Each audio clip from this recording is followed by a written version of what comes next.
কবিতাটা পড়ব সেই কবিতাটার নাম হচ্ছে নোংর। লেখককে কবি অজিত দত্ত।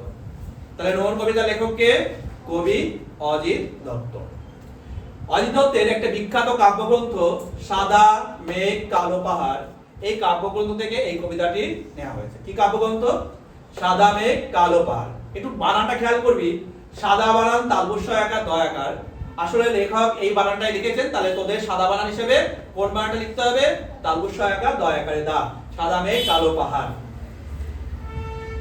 কবি অজিত দত্ত কল্লোল সাহিত্য গোষ্ঠীর একজন বিখ্যাত সাহিত্যিক ছিলেন। তাহলে কোন সাহিত্য গোষ্ঠীর? কল্লোল সাহিত্য গোষ্ঠীর একজন বিখ্যাত সাহিত্যিক ছিলেন।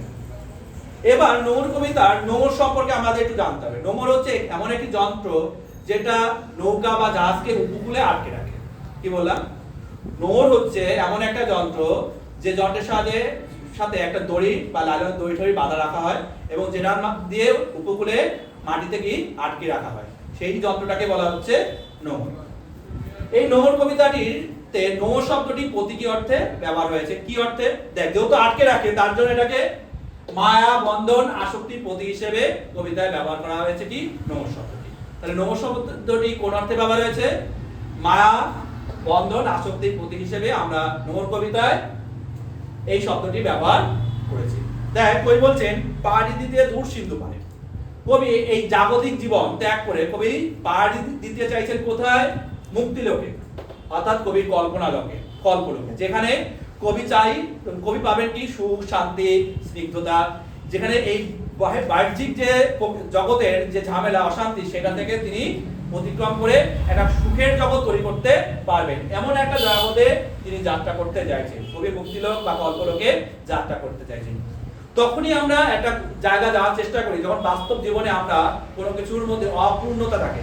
যখন আমাদের এই জাগতিক জীবনে আমাদের কোনো কিছুর মধ্যে অপূর্ণতা থাকে, তখন আমরা সেই অপূর্ণতাটাকে পাওয়ার জন্য আমরা স্বপ্ন দেখি। স্বপ্ন এমনি এমনি আমরা কিন্তু দেখি না। স্বপ্ন তখনই আমাদের মনের মধ্যে তৈরি হয় যখন বাস্তব জীবনে আমরা সেটা পাই না, কল্পলোক বা স্বপ্নলোকের মাধ্যমে আমরা সেই জায়গায় যাওয়ার চেষ্টা করছি। তাই কবি এই বাস্তব জগতে কোথায় যাওয়ার চেষ্টা করছেন? কল্পলোকে বা মুক্তিলোকে। তাই বলছেন পাড়ি দিতে দূর সিন্ধু পারে, নোঙর গিয়েছে পড়ে তটের কিনারে। কিন্তু কবি যখনই চেষ্টা করছেন এই জাগতিক মায়া বন্ধন আসক্তিকে কাটিয়ে কোথায় পাড়ি দেবেন? ওই মুক্তিলোকে বা কল্পলোকে, কিন্তু তখনই তার নোঙর কোথায় আটকে পড়ে গেছে? সংসার ক্ষেত্রে। সংসার ক্ষেত্রে নোঙরটা কিন্তু আটকে পড়ে যাচ্ছে, অর্থাৎ তিনি মায়া বন্ধন আসক্তির টানে তার নোঙর কোথায় পড়ে রয়েছে? সংসার ক্ষেত্রে। অর্থাৎ যাত্রা শুরু করলেন কিন্তু যেতে পারছেন না, মায়া বন্ধন আসক্তির টানে তিনি সেই তটে আটকা পড়ে রয়েছেন। সারি রাত মিছে দাঁড় টানি, মিছে দাঁড় টানি। সারা জীবনভর কবি কল্পনা করেছেন, স্বপ্ন দেখেছেন এই বাস্তব জগৎ থেকে অতিক্রম করে কল্পলোকে যাত্রা করবেন। সারা জীবনভর চেষ্টা করেছেন, কিন্তু তিনি পারেননি এই কল্পলোক থেকে মুক্তিলোকে যাত্রা করতে। অর্থাৎ তার চেষ্টাটা কিন্তু সবসময় ছিল, কিন্তু পেরে ওঠেননি। তারপর দেখ, জোয়ারের ঢেউগুলো ফুলে ফুলে ওঠে, এতে মাথা ঢুকে সমুদ্রের দিকে তারা চলে। এই জোয়ারের ঢেউগুলো আমরা কি হিসেবে ব্যবহার করতে পারবো? স্বপ্ন, ইচ্ছা, কল্পনার প্রতীক হিসেবে ব্যবহার করতে পারবো। কবির মধ্যে এই জোয়ারের ঢেউগুলো মনে হচ্ছে স্বপ্ন, ইচ্ছা, কল্পনা জাগানোর চেষ্টা করছে, অর্থাৎ তার মধ্যে মোটিভেশন তৈরি করার চেষ্টা করেছে কে? এই জোয়ারের ঢেউগুলো। তার জন্য তাকে বারবার আশা, অনুপ্রেরণা জাগানোর চেষ্টা করেছে, কিন্তু সেই স্বপ্নগুলো যেন ক্রমশ ব্যর্থ হয়ে আবার পুনরায় কোথায় ফিরে গেছে? নদীর দিকে ফিরে গেছে। তারপর ভাটা শোষণ, স্রোতে প্রবল প্রাণ করে আহরণ। আমাদের জীবনটা জোয়ার ভাটায় বাঁধা। আমাদের জীবন কখনো একরকম ভাবে প্রবাহিত হয় না। কখনো জীবনে কি আসে? প্রাপ্তি আসে, কখনো আবার অপ্রাপ্তি আসে। যখন প্রাপ্তি আসে তখন আমাদের জীবন কি হয়? আনন্দে পরিপূর্ণ হয়ে যায়। যখন অপ্রাপ্তি আসে তখন কি হয়ে যায়? আমাদের জীবন দুঃখে ভারাক্রান্ত হয়ে যায়, তখন হৃদয়ে ভারাক্রান্ত হয়ে যায়। তার মানে আমাদের জীবনে কখনো জোয়ার আসে, কখনো ভাটা আসে। জীবনে, জাগতিক জীবনে এটা কিন্তু বাস্তব ধ্রুব সত্য।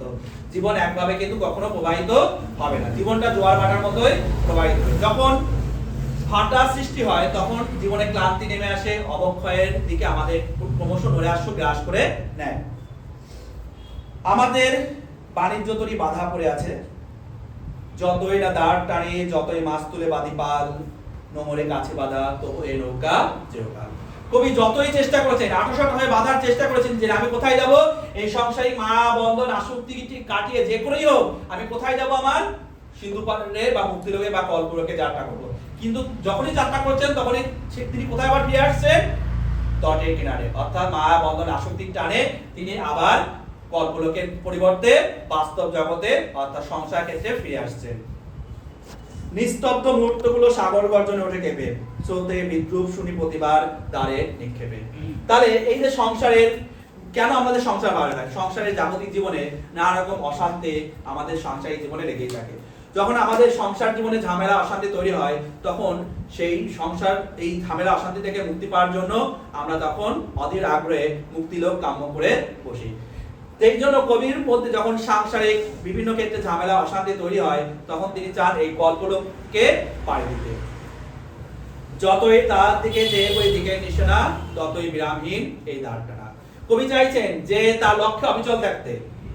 ঠিক আছে, লক্ষ্যে অবিচল থেকে কোথায় পাড়ি দেবে? সেই দূর সিন্ধু পারে বা কল্পলোকে। কিন্তু যতই চেষ্টা করছেন, আবার কোথায় ব্যাক করছেন? সংসারের টানে, মায়াবন্ধনের আসক্তির টানে সংসার ক্ষেত্রে। ফলে তিনি বারবার চেষ্টা করছেন, কিন্তু তার মন কিন্তু ব্যর্থ হচ্ছে না। মন কিন্তু বারবার কি হচ্ছে?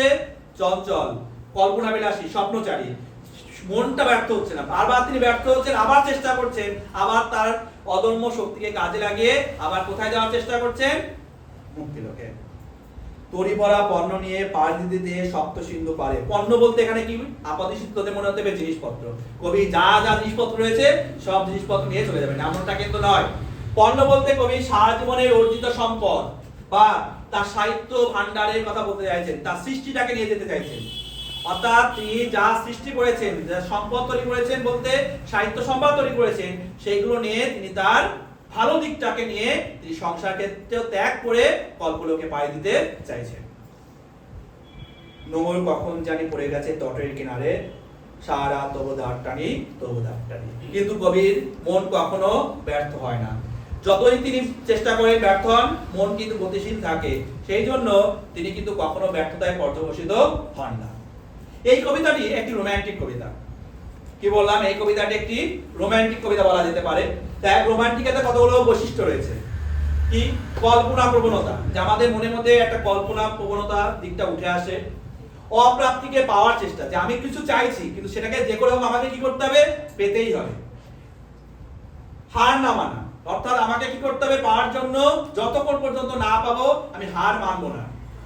নিজের লক্ষ্যে অবিচল থাকা, আমার ওই লক্ষ্যে আমাকে যেতে হবে, তার জন্য যে যে স্যাক্রিফাইস করতে হয়, যা যা করতে হয় আমি করব। এটাই হচ্ছে রোমান্টিকতার অন্যতম বৈশিষ্ট্য। এই নোঙর কবিতাটা কেন রোমান্টিক কবিতা হয়ে ওঠে? কারণ কবির মধ্যেও কি ছিল? কল্পনা প্রবণতা। তিনি চেয়েছিলেন এই বাস্তব জগৎ, জীবন জগৎ থেকে, সংসার ক্ষেত্র থেকে মুক্তি লাভ করার জন্য কল্পলোকে পাড়ি দেবে। তার জন্য তিনি সমস্ত ক্ষণ কি করে গেছেন? চেষ্টা করে গেছেন। এবং অপ্রাপ্তিকে সবসময় পাওয়ার জন্য তার লক্ষ্যটাকে কি করে রেখেছেন? অবিচল করে রেখেছেন। সেই লক্ষ্য থেকে কিন্তু তিনি দূরে সরে আসেননি। তিনি হার মেনেছেন, কিন্তু তার স্বপ্ন কখনো হার মানেনি। তিনি স্বপ্নকে সবসময় কি করেছেন? বাঁচিয়ে রাখার চেষ্টা করেছেন। তাই জন্য তিনি বলছেন সারা তবু দ্বার টানি, তবু দ্বার টানি। অর্থাৎ কবির মন কখনো ব্যর্থ হয়নি। যতক্ষণ পর্যন্ত মন আমার ব্যর্থ হবে না, ততক্ষণ পর্যন্ত আমি চির রোমান্টিক। যখন মন ব্যর্থ হয়ে যাবে, আমি হার স্বীকার করে নেব, তখন আর আমি রোমান্টিকতায় থাকবো না। যখন আমার যা চাচ্ছি সেটা যখন পেয়ে যাব, তখন কিন্তু আমরা আর রোমান্টিক থাকবো না।